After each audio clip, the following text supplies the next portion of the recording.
Bem-vindo à Coreia do Norte, a terra dos desfiles militares e da fome ocasional. Esse cara, suas armas nucleares, os maiores fracassos tecnológicos e os hackers mais poderosos do mundo, eles têm a capacidade não apenas de se infiltrar, mas potencialmente destruir dados e sistemas. Peraí, isso não pode estar certo. Quando se trata de tecnologia, a Coreia do Norte parece estar presa na década de 60.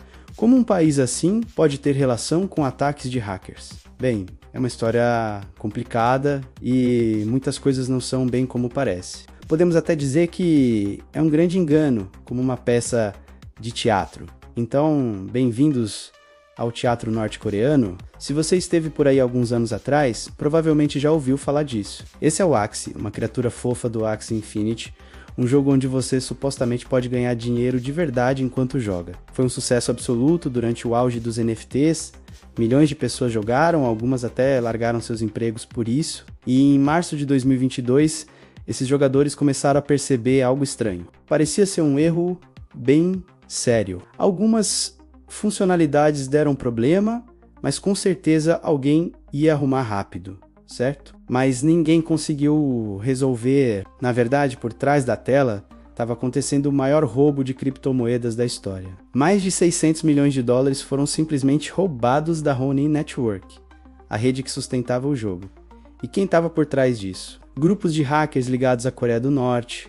Essa revelação chocou o mundo, mas para quem acompanha a história do país, não foi exatamente uma surpresa. A Coreia do Norte tem uma longa tradição criminosa, muito antes da internet sequer existir. Nos anos 70 e 80, o regime era mestre em atividades ilícitas para financiar seu governo isolado. Eles se especializaram em contrabando de tudo que você pode imaginar, desde mercadorias comuns até itens de luxo. Mas o seu grande sucesso foi a falsificação de dólares americanos. Eles criaram notas de 100 dólares tão perfeitas que foram apelidadas de superdólares, enganando até mesmo especialistas. Além disso, o país se envolveu com tráfico de drogas e venda ilegal de armas para nações e grupos que não podiam comprar no mercado legal. Hoje, com um mundo cada vez mais digital, esses crimes antigos apenas mudaram de forma... O contrabando virou roubo digital e a falsificação de dinheiro se transformou em roubo de criptomoedas. Para entender como um país tão isolado se tornou uma potência cibernética, precisamos olhar para sua ideologia central.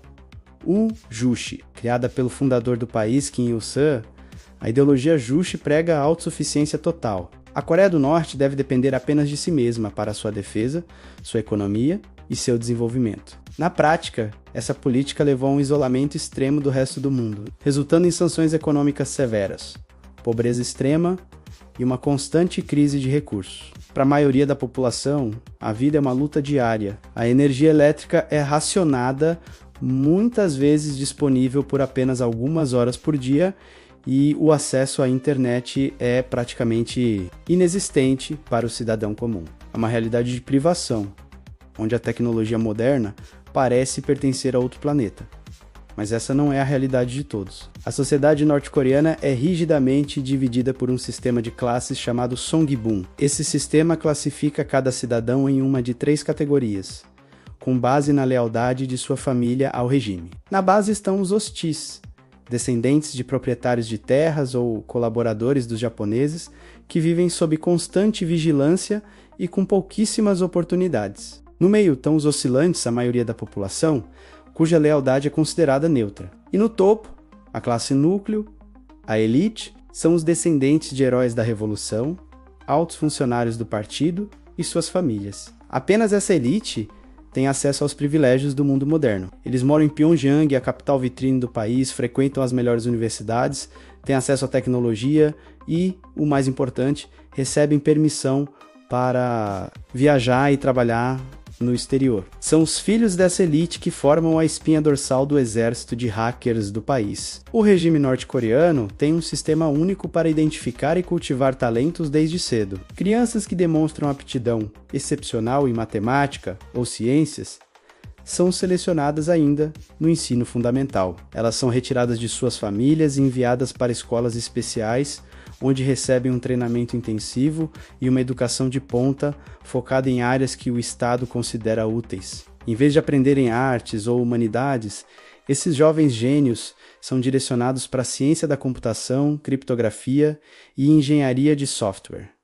Eles não têm escolha sobre seu futuro. Seu talento pertence ao Estado, e o Estado decide como usá-lo. O objetivo é claro: criar uma geração de especialistas capazes de servir aos interesses do regime no cenário global. Foi nos anos 2000 que o regime começou a transformar esses talentos em uma arma. Com a economia em ruínas, a Coreia do Norte precisava desesperadamente de moeda estrangeira. A solução foi engenhosa e sinistra: criar um exército de hackers. O país começou a enviar seus melhores programadores para o exterior, principalmente para a China e o Sudeste Asiático. Eles viajavam com passaportes falsos e identidades forjadas, se passando por cidadãos chineses ou de outras nacionalidades. Esses programadores conseguiam empregos remotos em empresas de tecnologia de todo o mundo. Trabalhando como freelancers em projetos de TI, o salário que recebiam não era para eles.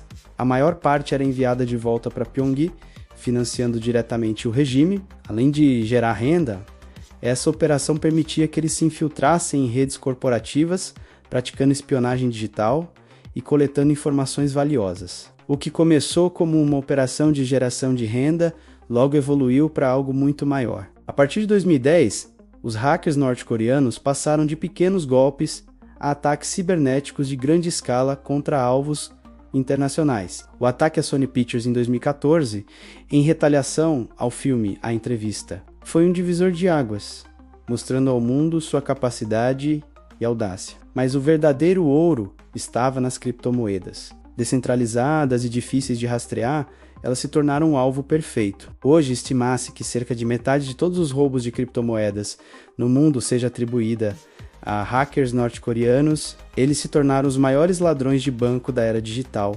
saqueando centenas de milhões de dólares a cada ano para financiar o programa de armas nucleares e o estilo de vida luxuoso da elite. Essas operações não são aleatórias. Elas são orquestradas por uma unidade de inteligência militar de elite, o Departamento Geral de Reconhecimento. Dentro dele existem subdivisões especializadas, como o famoso Lab 110, responsável por algumas das operações mais ousadas. Grupos de hackers com nomes como Lazarus, Andariel e Blunorov operam sob seu comando. Cada um tem uma especialidade.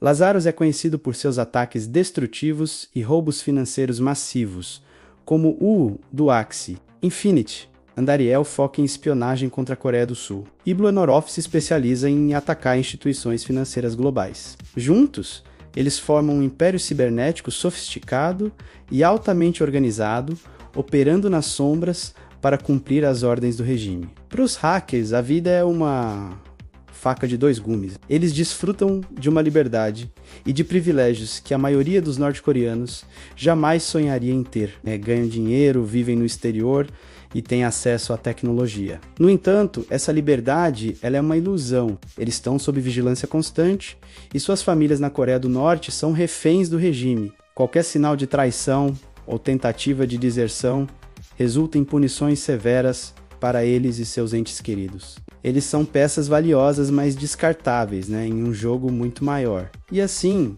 a grande ironia se revela. A Coreia do Norte, o país que parece tecnologicamente parado no tempo, usa essa imagem como a fachada perfeita para seu império cibernético. Enquanto o mundo vê um país isolado e atrasado por trás das cortinas, seus soldados digitais estão travando uma guerra silenciosa, moldando o futuro da criminalidade e do poder no século XXI.